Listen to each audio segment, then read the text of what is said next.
এই মাদ্রাসাকে পুনর্জীবিত করার জন্য পাগড়ি আছে, পাঞ্জাবি আছে, লম্বা নামাজ পড়ে না, এই মাদ্রাসার অবস্থা হয়েছে,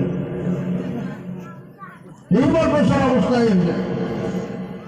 এই জন্য এই মাদ্রাসাকে জিন্দা করা, যে সমস্ত বুজুর্গ এই মাদ্রাসার খুঁটি কেড়ে নিচ্ছে, ওনাদের কি আশা ছিল যে আমরা মারা যাব, এই মাদ্রাসাগুলো চলবে, সব পাবো, আল্লাহ আজাদ থেকে আমরা বাঁচে থাকবো।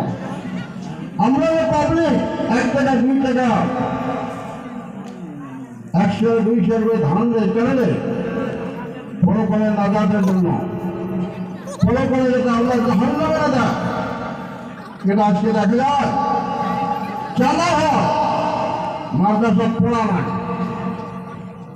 মাদ্রাসা ছাত্র নাই। মানে আপনাদের কাছে অনুরোধ করলাম, আমরা সিনিয়র মানুষ হিসেবে, সিনিয়র আলেম হিসেবে, মুরব্বী হিসেবে এই জায়গা পার্শ্ববর্তী মাদ্রাসা মেহরবানি আছে, পার্শ্ববর্তী মেহরবানি ফরকানি আছে,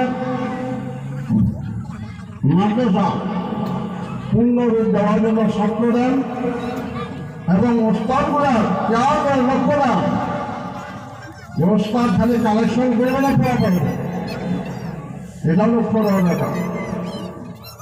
আমরা স্বার্থ দেওয়ার জন্য রাজ দিয়েছি, স্বার্থ যেন মাদ্রাসার পূর্ণ পর্যায়ে উন্নতি আমলগুলো হবে। কথাটা অনেকের ভালো লাগবে, অনেকগুলো বেয়া লাগবে। পিঠে মিঠে রাখলে মানুষ ঠিক হয় না, পিঠে মিঠে রাখলে মানুষ ঠিক হয় না। কেন মাদ্রাসা অবস্থায় লোক মাদ্রাসা কেন বানিয়েছে? ছেড়ে নেই মাদ্রাসা, কেন আছে? ছেড়ে নাই।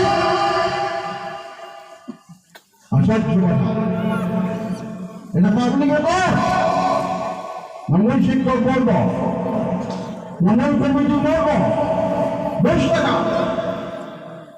কেন আলোচনা না? প্রত্যেকটা মানুষের হয়েছে মাদ্রাসা, কে চলে যাবে? মেয়ে মানুষের চলে যাবে, পর্দার আওয়াজ হয়ে যাবে। এই জন্য অনুরোধ, এই মাদ্রাসা যাতে পূর্ণ রূপ পায়, মাদ্রাসা যাতে ছাত্র ভর্তি হয়, লেখাপড়া যাতে সুন্দর হয়, কমিটি লেভেলে, প্রস্তাব লেভেলে, অন্তত এই গানের প্রত্যেকটা মুরব্বী জুয়ান সকলের কাছে একদম সবিনয় অনুরোধ, মাদ্রাসা দিকে লক্ষ্য দেন, মাদ্রাসা থেকে আপনার চিন্তা করেন। বাবা আমার একটা বড় আমার এই সুবন্ধন